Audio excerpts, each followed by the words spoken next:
Venture Capital Part 3.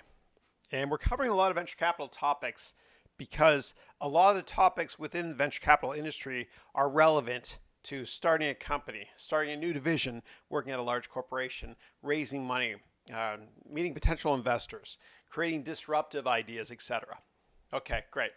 So let's move on. So now we're in the third section here. We talked about getting funded by Sequoia.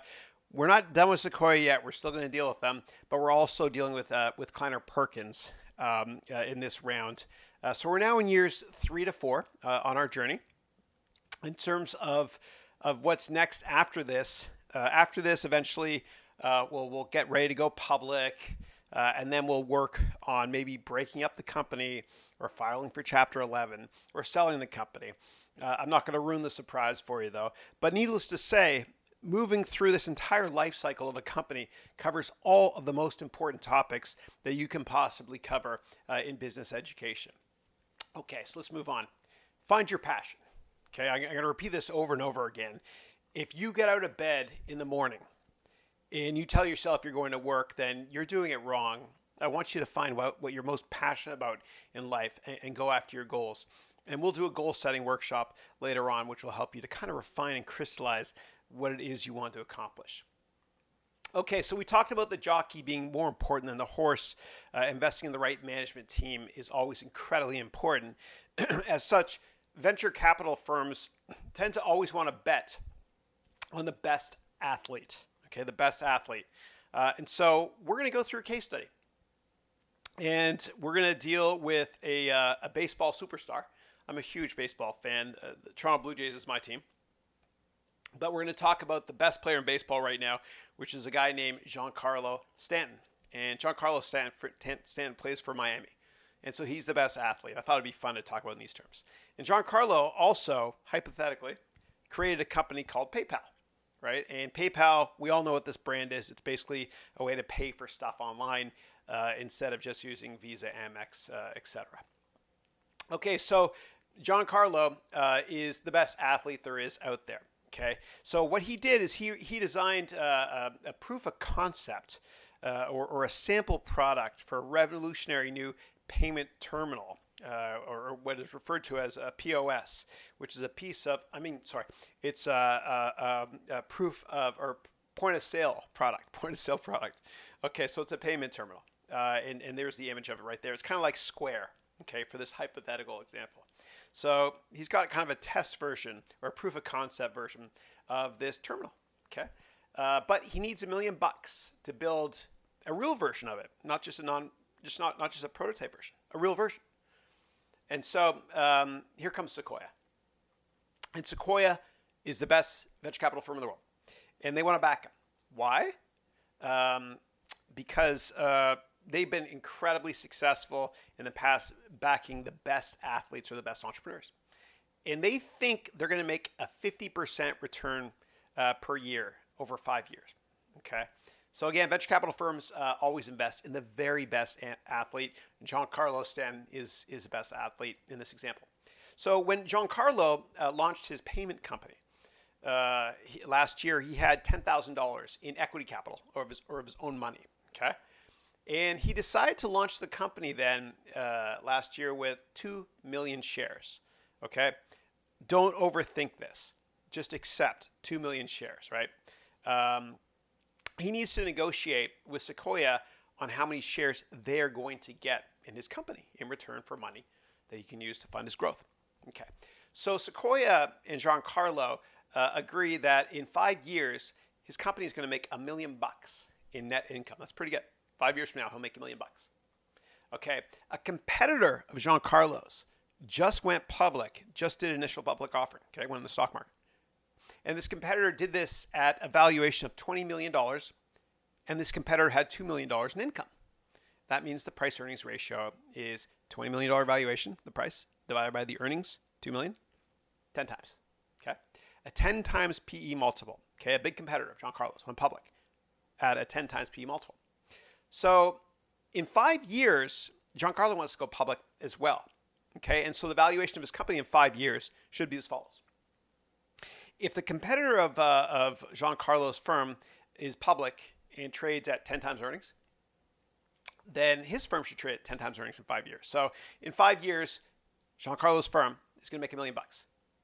And that means a valuation of $10 million in 5 years. In 5 years, his company will be worth $10 million. So what is his firm worth today? Okay, what is his firm worth today? So here's how we get there. Sequoia expects to make 50% per year. Okay, so we have to calculate what his company in 5 years is worth today. So again, in 5 years, his company is worth $10 million. And Sequoia is only going to invest if they can make 50% return every year. Okay, so here's the math. So we discount that $10 million to today. And the way you discount, and we'll cover this during our DCF or discounted cash flow portion in the finance and accounting section of this course, and it won't be dull, I promise you. The way you discount something is you divide it by 1 plus the interest rate or the expected return date, right? And if you do it over 2 years, then you divide it, the valuation of the company in 2 years divided by 1 plus the expected return to the power of 2. But in this case, we're discounting that $10 million, the value of his company in 5 years, to today. And we're doing it at Sequoia's expected rate of return, which is 50%. Okay? And we're going to do it discounted by 5 years, meaning to the power of 5. If we were only discounting it by 3 years, it'd be to the power of 3. So we're going to do that. And that equals a valuation today of $1.316872. Okay, so $1,316,872. And so that's how much the $10 million company in 5 years is worth today. Okay. So the value today is that Sequoia owns $1 million worth. Remember, they're investing $1 million divided by 1.32 million. So they own 76% of the company. So that means we own 24%. Okay. Or Giancarlo owns 24%, right? And he's got 2 million shares, right? So total shares is 2 million divided by his 0.24, which equals 8.3 million shares. This is just math, right? So that means Sequoia owns 6.3 million shares. So what is the share price? Well, you take $1 million, right? Which is invested in the company divided by 6.3 million shares for Sequoia. They put in $1 million and they own 6.3 million shares. So the share price is 15.8 cents per share. Okay, that's what the share price is, right? So how much does Giancarlo own? Well, he owns 2 million shares times 15.8 cents per share, right? Which is $316,000. This is called the pre-money valuation of his company, right? And then the total valuation of the company is 8.3 million shares. His 2 million plus Sequoia's 6.3 times 15.8 cents, which equals $1.31 million. If this is complicated, stop this, rewind it a little bit, okay? So the post-money valuation, the value of the company after the money was given from Sequoia is $1.31 million. Okay. Pre-money valuation of the company is before we get money from the venture capital firm. The value of the company afterwards is after the $1 million or the venture capital firm invests. Pre and post valuation. So in 5 years, his ownership, his 24% ownership is going to be worth $2.4 million. Not bad, eh? It's pretty good. Pretty good. He'll be worth $2.4 million in 5 years unless something goes wrong. So we talked about valuation for Sequoia as well, and we know it's going to be $10 million to the value of the whole company in 5 years. What was awesome about what we just did was we didn't build a financial statement. We didn't build an income statement. We didn't build any financial stuff, right? Any statements. We just calculated it, which is pretty cool. So Sequoia just led what's called the A round, or the first round, okay? Giancarlo just did an A round with Sequoia. Lucky him. Sequoia's awesome. Uh-oh. Oh, shoot. Breaking news. So what happened was Giancarlo got injured, right? This is a bit of a setback. He's going to be okay. He got injured. And so this is kind of an analogy for forecasts are often wrong. We tend in business to overestimate what we can accomplish in a year, but we always underestimate what we can accomplish in a decade. Okay, so something happened. Giancarlo got hurt. His company got hurt. Okay, so now we're in year 3 and we need more money. Shoot, we ran out of money faster than we thought we would. All right, so cash is king. Okay, cash rules, right? So we did the A round with Sequoia in year 1. Okay, and in year 5 we want to go public, right? And then Kleiner is now the second venture capital firm, and they're leading the B round. Okay, and they're going to lead the Series B. So we're in year 3, and we need another $1 million. We still want to go public in year 5 at a valuation of $10 million, but we hit a speed bump. And so here comes the dilution. That basically means you're going to own less of the company, or Giancarlo is going to own less of the company. Damn lawyers. So Kleiner expects a 25% return for 2 years until the company goes public. How do they come up with the math to value their stake in the company? Well, Sequoia still expects a 50% annual return. And unfortunately, Kleiner Perkins, which is a great firm, and so is Sequoia, and what they're doing in this hypothetical example, it's not their fault, it's the founder's fault. But Kleiner Perkins needs shares, right? And Sequoia's not giving them up, nor should they. So Kleiner's expected return is $1 million. They're investing $1 million now. At 25% return over 2 years means that in 2 years, their $1 million investment is $1.5625 million. Okay, so Kleiner's ownership is $1.56 million divided by $10 million, or 15.6%. Okay, Sequoia's ownership remains at 76%. Remember, they don't get diluted. So our ownership, or Giancarlo's ownership, goes from 24% to 8%. Kleiner took that stake. Okay, so now we only own 8% of the company, right? But it's at a higher valuation, right? But we'll see. Anyway, we'll cover that later.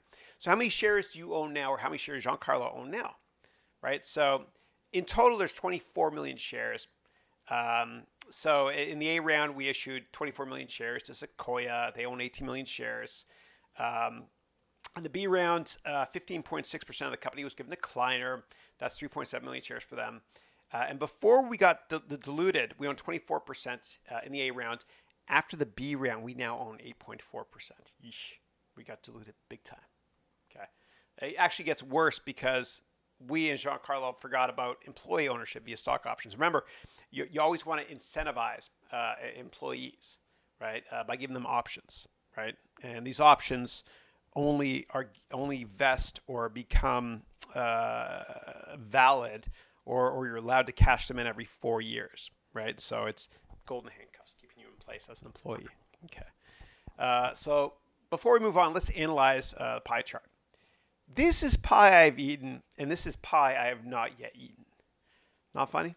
Okay, sorry. My kid said that would crash and burn. Clearly it has. All right, let's move on. So employees need shares too. Okay, so right now we had to give 6% of shares away to employees. And remember, we owned 8.4% of the company? Well, now that we had to give 6% of shares away to employees because we forgot to include that in our legal documents early on, we only own 2.4% of the company now. It's tragic. Tragic. It's not Sequoia's fault. It's not Kleiner's fault. It's my fault. I'm Giancarlo. I should have accounted for that. I should have hired a lawyer to do all the legal paperwork early on. Okay. So why do we issue stock options? Well, it's cheaper than paying a salary because we don't have that much money, right? So I'm going to give my employees part of the company. And it motivates everybody to work hard as a team. And it's basically golden handcuffs. And there's something called vesting, which means you can't benefit from ownership in stock options until you've held them for 4 years. Okay, so if you work for me, you're an engineer, and I give you stock options, you're not allowed to cash in those stock options or use them for 4 years. And I give you options every year, so it's like a waterfall effect. You'll get to sell them and make money every 4 years, and that basically is golden handcuffs. It keeps you with me. They vest every 4 years. Okay, so now we only own 2.4% of the company. How many shares are there? And we just take $2 million, or 2 million shares divided by our percent ownership. That's 82 million shares. Okay. And the options are that many shares, 5 million shares. So we got diluted by 90%. Yeesh. So outside or venture capital investors are protected against dilution. Okay. Why? Because they own preferred shares. They're preferred. We get common. Giancarlo gets common. Okay. And so you need lawyers. You need lawyers. And founders of companies really need to understand dilution before dealing with venture capital firms, which is why you need to hire a lawyer, okay, when you're starting a company. It's not all that bad, though, because founders of companies get massive option grants anyway. And every year, like Larry Ellison would get a lot of options. Every year, he's the founder of Oracle. And you can pay yourself incredibly well through stock options over the years. And so Giancarlo, no longer injured, he hit the ball out of the park, especially if his IPO was a huge success. Okay. Okay, you get it. So he could actually, hypothetically speaking, be worth a heck of a lot more if the value of his company goes up materially after the IPO. It works out well. But you do get diluted. Just keep in mind, if you deal with a venture capital firm or equity investors as opposed to banks, you're going to give up ownership in your company, right? But hopefully your company's worth a lot more money over time, so it becomes a moot point. But don't do debt if you're an early stage company, because if you have one little hiccup like we just did here with Giancarlo, you're done. You're done. Banks don't care. If you miss one payment, they'll screw you. They'll take everything. Okay, but it's okay because you're protected, and so is your family, because you have an LLC or limited liability corporation structure set up. So why do a B round? If we were tracking to 10 million bucks in net income by year 5 instead of $1 million bucks, and we wanted to accelerate growth, just grow a lot faster, then we can raise a certain amount of money at a much higher valuation in the Series B, right? And we can grow instead of just domestically. We can get enough money to grow overseas. That's called leverage. Okay. So let's talk about a little bit more VC terminology. We talked about unicorns in length.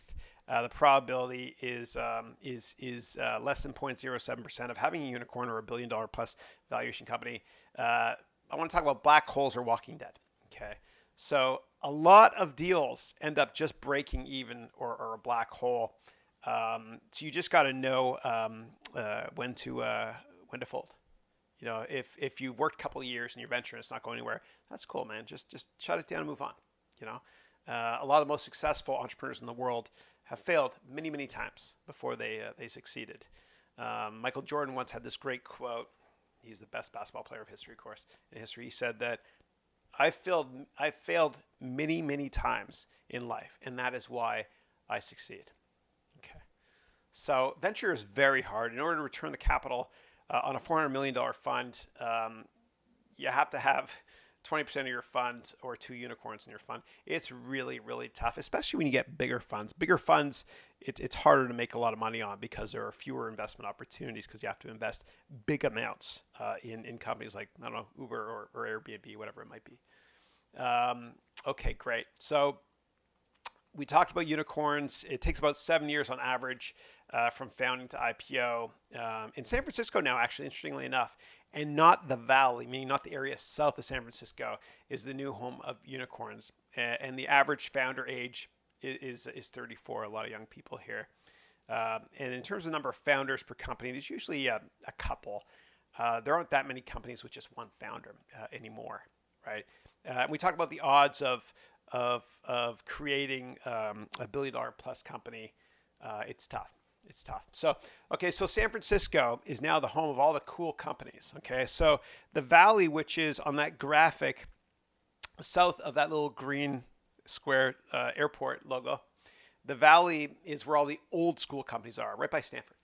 eBay, Google, old school, I know. Yahoo, Oracle, EA.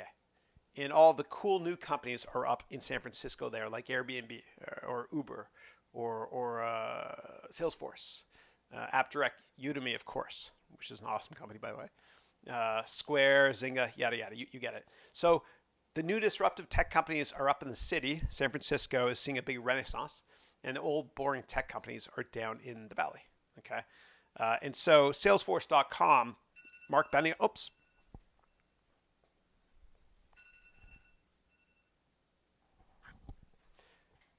Salesforce.com, Mark Benioff's company, is building the largest office tower in the history of San Francisco. It'll be up and ready within a couple years. And just the landscape in San Francisco is changing materially. Most people want to be in the city now and no longer the valley. Okay, 140 character class recap. We discussed the first round, the A rounds. We talked about valuation and dilution. I know it seems a little bit complicated. Don't worry about that. Okay, we're going to do an easier example later. We talked about the B rounds. We talked about option pools, the importance of contracts, legal contracts. We talked about unicorns again very quickly, and then just other VC terminology.